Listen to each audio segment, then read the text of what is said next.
Olá, queridos amigos do Clube Militar. Hoje vamos escutar mais uma história fascinante de um sobrevivente da Batalha de Stalingrado. Não esqueça do like e comentar. Dietrich Goldbeck, nascido em Gumbinnen, na Prússia Oriental, em 15 de abril de 1914, estudou engenharia civil em Hannover e Danzig e foi aprovado nos exames estaduais em 39. Como recruta do Serviço Nacional, serviu na Wehrmacht, primeiro em uma unidade antitanque em Goldap, depois na unidade antitanque da 60ª Divisão de Infantaria Motorizada. Entre 19 e 21 de novembro de 42, quando os russos romperam a nordeste da grande curva do rio Don e ao sul dos subúrbios de Stalingrado e subúrbios de Beketovka e Krasnoarmysk, em Stalingrado para cercar o 6º Exército, o 160º Abteilung Antitanque foi ordenado da seguinte forma: a Companhia número 1, liderada. A Companhia número 1, liderada pelo Tenente Mell, tinha posições de tiro sob cobertura para seus canhões de 5 centímetros em um ponto forte de pelo menos 2 canhões. Essas posições cobriam toda a extensão do setor da divisão na posição da fronteira norte, ao norte da linha férrea que ia de Gumrak, na curva a leste até a fábrica de tratores. As companhias 2 e 3, sob o comando dos tenentes Hackert e Kreutzburg, com canhões antitanques autopropulsados de 7,72 centímetros, estavam a certa distância da retaguarda, em uma área escondida, algumas das quais eram bunkers de armas aquecidos, prontos para sair quando o aviso fosse dado. Os postos de comando do Abteilung e da companhia estavam localizados em um barranco a cerca de 2 quilômetros ao sul da linha férrea, perto do posto de combate da divisão. Havia silêncio em todo o setor da divisão. O solo estava congelado. Em todos os lugares, o trabalho de construção de posições de inverno e bunkers. Um grupo avançado já havia se deslocado para preparar alojamentos na área de descanso no rio Donets, pois esperávamos diariamente o início do inverno. Desde outubro, de acordo com um grande plano elaborado na divisão, muitos homens do Abteilung estavam sendo constantemente enviados em licença para casa, uma melhora notável no moral, pois a maioria estava há 20 meses ou mais sem licença.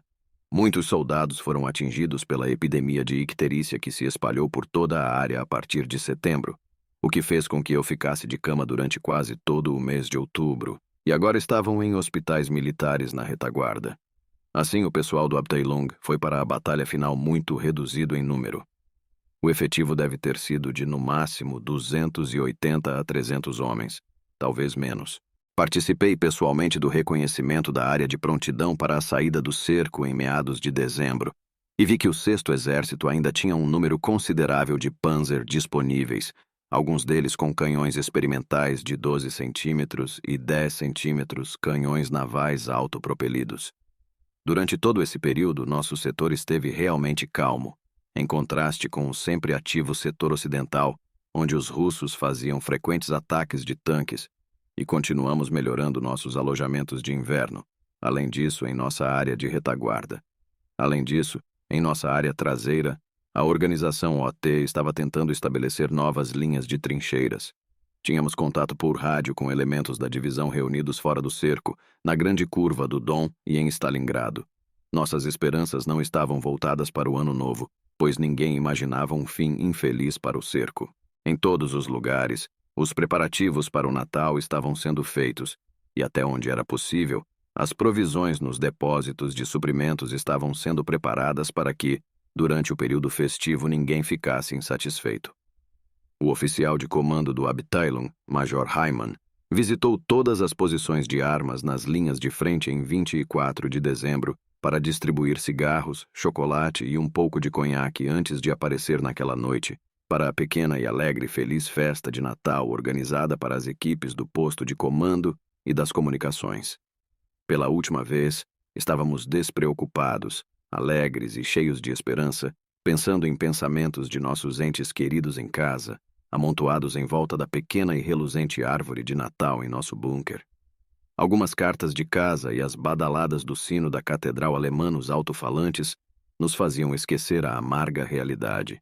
O comportamento dos Highways, que foram usados como força de trabalho auxiliar no Abteilung, foi surpreendente nessa época, principalmente nos serviços de apoio, mas também nos postos de comando das unidades, cortando madeira, construindo bunkers de terra, lavando roupa e como mecânicos de veículos. Eles moravam em seus próprios bunkers. Eles estavam totalmente cientes do cerco, que já tinha 1 mês de duração. Mas, mesmo assim, não demonstraram nenhuma inclinação para se rebelar, apesar da falta de nossa parte, e faziam seu trabalho como antes, com as pobres rações fornecidas. Eles também tinham certeza de que era muito melhor estar com as tropas alemãs do que nas áreas de concentração de prisioneiros, e seu pior medo era a ameaça de libertação. Mais tarde, em janeiro, houve desertores para o nosso setor, incentivados por gritadores. De acordo com os prisioneiros que capturamos dessa maneira, a notícia havia se espalhado por toda a frente norte, e eles não estavam preocupados com a caminhada de 30 quilômetros para chegar aqui. Na véspera de Natal, quando fiz uma breve explicação aos Huís no posto de comando do Abteilung sobre o significado sobre o Natal e distribuí uma pequena quantidade de cigarros e uma machorca capturada, eles ficaram visivelmente chocados, e um deles expressou seus sentimentos em algumas palavras de agradecimento, dizendo que eles sabiam muito bem que as coisas não estavam indo bem para nós, porque estávamos cercados. Eles estavam, no entanto, determinados a permanecer conosco, mesmo que fôssemos derrotados. Então eles me convidaram para entrar em seu pequeno bunker para fumar um cigarro e ouvir algumas de suas canções. Na noite de Natal, os russos fizeram um ataque violento no lado direito do setor da divisão e fizeram um avanço considerável que só pôde ser remendada com o máximo de esforço e perdas dolorosas. A pressão persistiu nos dias seguintes e, no final do ano, algumas colinas pequenas, mas na extensão da estepe, importantes colinas tiveram que ser abandonadas. Nesses locais, nosso Abteilung sofreu perdas de homens e materiais. Como havíamos deixado apenas algumas trincheiras provisórias e desprotegidas, o congelamento reduziu ainda mais nossa força, que estava se deteriorando. Mesmo assim, nossa situação era excelente em comparação com nossas divisões nas frentes sul e oeste, que estavam em constante fluxo desde o início do cerco, e, portanto, quase não tiveram oportunidade de cavar trincheiras. Essas divisões foram expostas ao frio crescente do inverno e às tempestades de neve gelada que varreram a região. Nessa época, havia uma atividade intensa causada pela mudança na distribuição de armas antitanque entre as várias divisões para reforçar nossas defesas, mas isso também fez com que a situação das provisões se tornasse mais crítica. Em 10 de janeiro, os russos iniciaram sua grande ofensiva para perfurar o cerco em vários pontos, depois que o 6º Exército se recusou a se render. Em um combate amargo, nosso setor resistiu no início, mas, por fim, por volta de 15 de janeiro, tivemos que abandonar nossas trincheiras ainda boas, especialmente aquelas na parte oeste do setor divisional, nas quais até então tínhamos especialmente as da parte oeste do setor divisional, nas quais até então havíamos resistido bem ao inverno. Esse foi o resultado do recuo da frente ocidental até a linha ferroviária de Gumrak, após a perda do campo de pouso em Pitomnik. Devido a perdas de pessoal, nossa companhia número 3 foi dissolvida e seus homens foram distribuídos entre as outras 2 companhias. O antigo comandante, Tenente Kreutzberg, foi destacado para ajudar os serviços de retaguarda na tarefa cada vez mais difícil de alimentar o Abteilung. O CSM em exercício, Sargento Wolfhard, manteve os documentos pessoais da companhia na sede da Abteilung. Apesar da terrível situação em que o 6º Exército se encontrava na área estreita que ocupava, ainda acreditávamos que poderíamos resistir lutando até a primavera. Muito material teve de ser deixado onde estava e destruído, enquanto as baixas se tornavam cada vez mais difíceis de suportar. Um espírito de luta impressionante prevaleceu entre todas as unidades, que deram tudo de si para manter as frentes existentes do Pocket. Um campo de aviação nos subúrbios ocidentais da cidade nos garantiu contato com nossa base de suprimentos em Stalino. Os feridos continuaram a ser transportados a OS milhares. Por conexão de rádio com nossos centros de coleta em Donetsk, recebíamos de tempos em tempos notícias de nossos desertores e convalescentes formados por oficiais do Abteilung, como os tenentes Köppen e Ellerbrock e, mais tarde, também o tenente König, equipados com novas armas para a defesa da grande curva do Don e principalmente ligados à 6ª Divisão Panzer. Os combatentes não foram informados sobre a situação geral na frente sul e a desesperança estratégica de um alívio iminente do 6º Exército. Até o fim, espalhou-se a ideia de que a ponta de lança-panzer do exército de alívio havia cruzado o Don em Kalat e estava envolvida em combates pesados com os russos no lado oeste do Bolsão. Depois de instalarmos o posto de comando do Abteilung temporariamente no Tártaro a leste de Gumrak em 15 de janeiro, onde permanecemos por vários dias, o comandante me disse, voltando deprimido de uma conferência de comandantes, que deveríamos abandonar todas as esperanças. Havia pelo menos 300 quilômetros que nos separavam da frente sul alemã, e a retirada ainda não havia parado. Até mesmo o Cáucaso estava ameaçado de ser cortado. Eu me recusei a acreditar nisso e tentei tranquilizá-lo. Daquele momento em diante, observou-se cada vez mais uma certa apatia aos comandantes seniores, embora os homens, apesar das condições inacreditáveis, ainda conseguissem lutar e, nas lutas diárias, obtiveram sucessos defensivos consideráveis. Não conseguimos abrigar todos os feridos, no entanto, enquanto os retardatários e os aparentes desertores vagavam sem rumo pelo interior do país. Houve uma batalha quando nossos serviços de retaguarda a oeste da linha ferroviária de Gumrak não foram avisados com antecedência suficiente para se retirarem. Enquanto a retirada era preparada com a maior pressa, o tenente Flieger, o oficial de provisões, juntamente com todos os homens sem uma missão específica, foi obrigado a se retirar. Naquele momento, mecânicos de veículos, assistentes de armeiro, mecânicos de veículos, assistentes de armeiros, seguraram os grupos de infantaria russos que avançavam na entrada da vala de suprimentos e salvaram os mais importantes: munição, combustível e provisões mais importantes para os últimos dias do Abteilung. Por esse feito, ele foi condecorado com a Cruz de Ferro de segunda classe em 1º de fevereiro. Um grande número de nossos soldados da retaguarda e comerciantes que nunca haviam participado de um combate real também foram condecorados por sua coragem e determinação. O último e amargo período, a luta final no extremo oeste do subúrbio norte de Barricade, começou. Em cerca de 2 dias de ações de retaguarda, ainda com algumas armas e veículos, chegamos a um barranco a oeste de Barricade. Ali, havia bunkers anteriormente por algumas das unidades de suprimentos formaram a espinha dorsal de nossas posições rapidamente instaladas para as neves, a algumas centenas de metros a oeste da encosta coberta de arbustos. Quando avançamos, o bolsão de Stalingrado já estava dividido em 3 partes. Estávamos na parte norte, comandada pelo general Strecker, o general comandante do 11º Panzer Corps.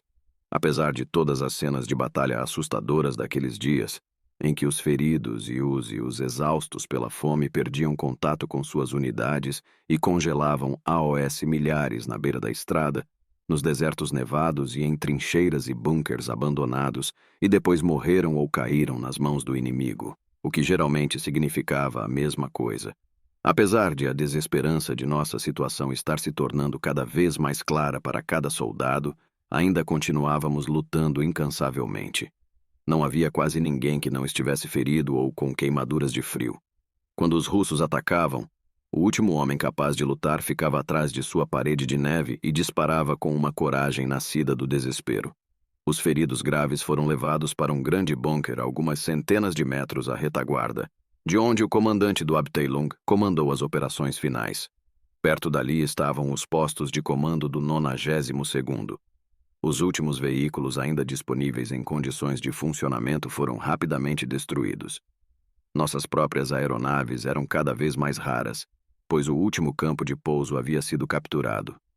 Somente à noite os aviões de transporte sobrevoavam, lançando suas cargas sobre nossas posições, mas muitas vezes para o inimigo, e em uma área marcada uma zona de lançamento demarcada na fábrica de tratores. Durante esses últimos dias era quase impossível se movimentar em campo aberto à luz do dia. O cerco russo estava agora tão apertado que eles podiam atirar em cada indivíduo. Tivemos que usar a última munição da infantaria com muita parcimônia.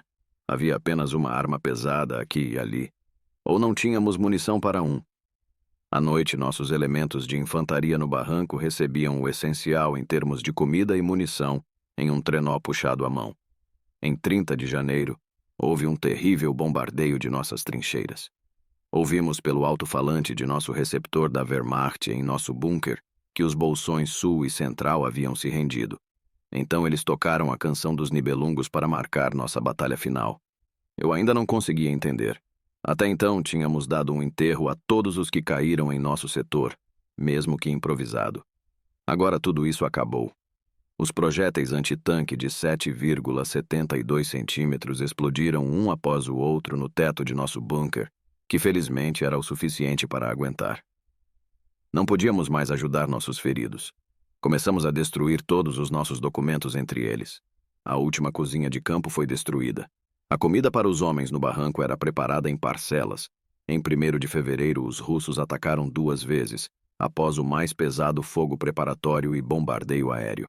Nós evitamos o ataque com o máximo de nossas forças, embora vários tanques KV-1 tenham conseguido manobrar sem serem vistos entre nossas posições cobertas de neve. Como vimos na manhã seguinte, quando fomos levados para o cativeiro por essas linhas, os russos haviam sofrido perdas enormes e a neve estava repleta de seus cadáveres. Estávamos perdidos. Durante a noite, a divisão ordenou que todas as unidades destruíssem suas armas e não oferecessem resistência ao esperado ataque russo na manhã seguinte. Nessa situação não nos restava, como soldados honrados, nada além de aceitar o cativeiro. Portanto, qualquer ação tomada por medo de um futuro incerto seria equivocada. Estranhamente, a noite passou em silêncio. Um metralhador AMG distante atirava apenas ocasionalmente. Dividimos os restos de nossos suprimentos, cozinhamos a noite toda, destruímos armas e materiais e nos preparamos para o cativeiro da melhor maneira que achamos que deveríamos. Pouco antes do amanhecer, nossos colegas das trincheiras avançadas se juntaram a nós para compartilhar o final juntos. Durante toda a noite, os russos tocaram aquela música da morte nos alto-falantes. Por volta das 6 da manhã, já estava bem claro, os russos vieram cautelosamente em fileiras de infantaria pelo terreno em nossa direção. Não houve tiroteio. No bunker do 92º, um pano branco tremulava. Depois de pouco tempo, a infantaria, portando metralhadoras e vestindo jalecos brancos e brilhantes, apareceu em nosso bunker. Ouvindo suas exigências estridentes de que todos nós deveríamos sair e nos alinhar do lado de fora, destruí nosso receptor de rádio com a machadinha e fui um dos últimos a deixar o bunker.